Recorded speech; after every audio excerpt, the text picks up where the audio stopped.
discussions about weapons often start with cliches like, humanity has always been at war, but that's far from the truth. For the majority of Homo sapiens' 200,000-year history, there was no organized warfare or specialized tools designed to kill each other. Spears and javelins were primarily hunting tools. A great example supporting this can be found in Dr. Leonid Vishняtsky's work on violence in the Paleolithic era. With the advent of agriculture, wealth inequality, and centralized power, organized warfare became commonplace. Humanity's arsenal expanded to include tools specifically designed for taking lives. One of the most iconic examples is the sword. While it wasn't as widespread as Hollywood might have you believe, it still carved out its niche from the Bronze Age all the way into modern times. The history of weapon development can be split into two main periods. The first, starting more than 300,000 years ago with the use of sharpened wooden stakes hardened over fire, lasted until the 12th century. This is the era of cold weapons. Broadly speaking, this term includes any tool that deals damage through human muscle power. Whether you're throwing a rock, drawing a bow, launching a trebuchet, or swinging a sword or axe, the energy comes from your body. This applies to close-range and ranged melee weapons alike.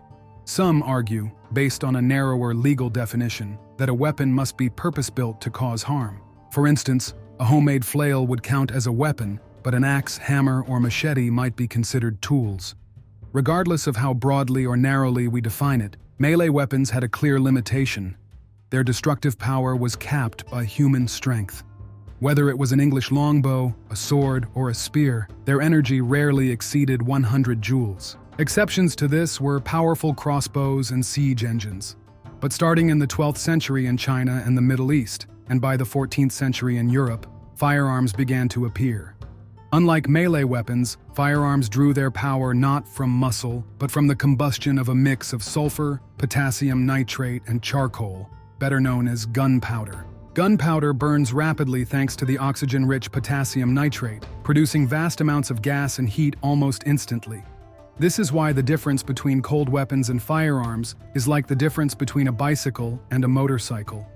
By the way, since gunpowder contained sulfur, which releases suffocating hydrogen sulfide when burned, and in the Book of Revelation, hell is said to smell just like that, along with saltpeter, which was derived from organic waste. Church representatives considered gunpowder, to put it mildly, an impure substance. With the development of more effective firearms in the 15th and 16th centuries, it became clear how limited the destructive power of melee weapons really was. Where an English longbow rarely delivered more than 100 joules of energy, a musket ball could reach 3,500 joules. In other words, a musket shot was roughly equal in power to 35 arrows from a longbow. Modern rifles, using just 1.5 grams of gunpowder, generate thousands of joules of energy. However, during the late Middle Ages, it wasn't handheld firearms that dominated warfare. It was cannons. By the mid-15th century, for example, Charles the Bold, Duke of Burgundy, reportedly had 300 cannons, the pinnacle of weapon technology at the time, according to Olivier de la Marche.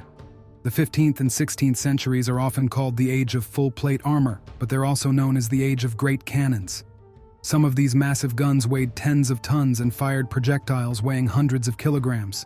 Despite their size, muzzle velocities rarely exceeded 200 meters per second, 4 to 5 times slower than modern artillery. Even so, the largest cannons could generate over 1.5 million joules of energy, equivalent to 30,000 hammer blows or 15,000 longbow shots. There's no denying firearms have far greater destructive potential than cold weapons. But in practice, this led to an often overlooked consequence in war. The image of a modern soldier is closely tied to handheld firearms. Automatic rifles are the most common weapons on today's battlefields. After watching countless war films, it's easy to assume that battles are primarily infantry shootouts, with rifles as the defining weapons of war. But when we dig into the data on combat casualties, a very different picture emerges. For example, books like Myths of the First World War by Yevgeny Balash and The Battle for Crimea by Alexei Isayev note that during both world wars, at least 65% of casualties were caused not by bullets, but by shrapnel. In some battles, artillery and mortar fire accounted for up to 96% of the dead and wounded. And while these sources lack academic authority, numbers about casualty structures from the Donbass conflict in 2014 and the events of 2022 have been circulating online. Apparently, up to 80–90% of casualties are caused by shrapnel. In practical terms, if you asked an AI to describe what modern infantry combat is, it might respond with something like this. It's an activity designed to keep soldiers busy while artillery, rocket systems, and other ranged weapons do the actual killing. As Joseph Stalin famously put it, artillery is the god of war. In modern conflicts, it's not the cinematic bravery or sharpshooting skills of infantry that usually decide battles, but the efficiency and coordination of big guns.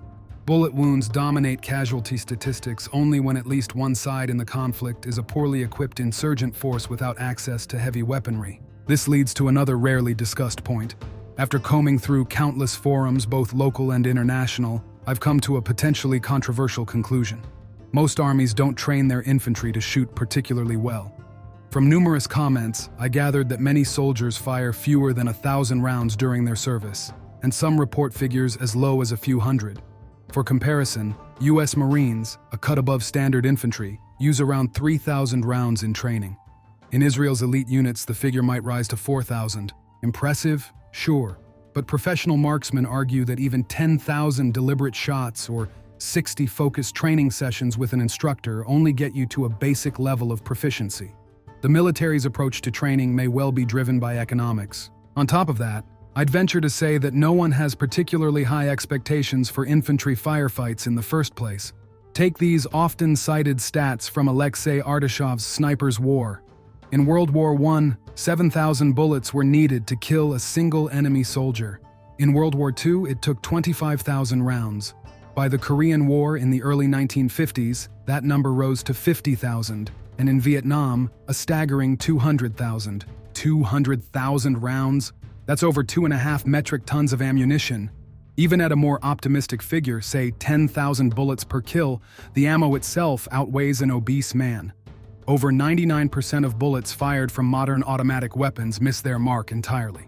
Meanwhile, a sniper uses no more than 1.5 rounds to eliminate a target. Another sobering fact: we all live in the past, at least by a fraction of a second. Our senses, like sight and hearing, transmit information to the brain via neural pathways. This process is fast, but not instant. It takes a few hundred milliseconds, so everything we see or hear has already happened.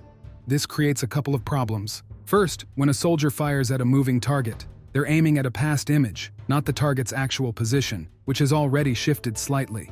Second, if you see a flash or hear an explosion, by that time shrapnel, traveling at speeds of up to 2,000 meters per second, has already done its damage. On the modern battlefield, the actions of individual soldiers or small units rarely dictate the outcome of a fight. Even survival often depends more on luck than training.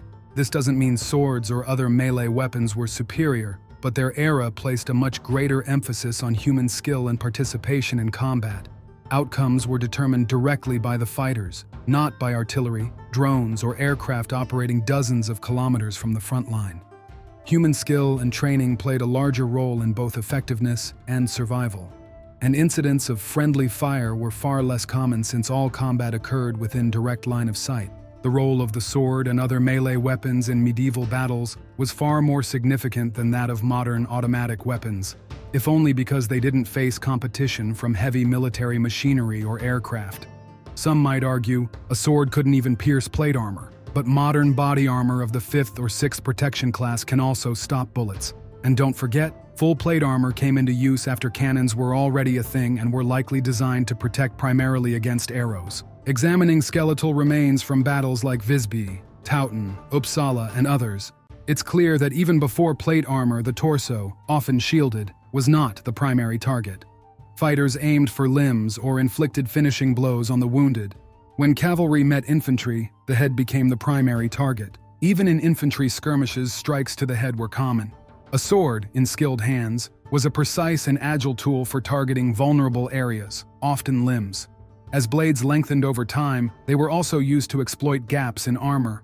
To sum it up, a bullet may be dumb, but a sword is clever. By the way, the nature of medieval close combat probably led to fewer wounded compared to today.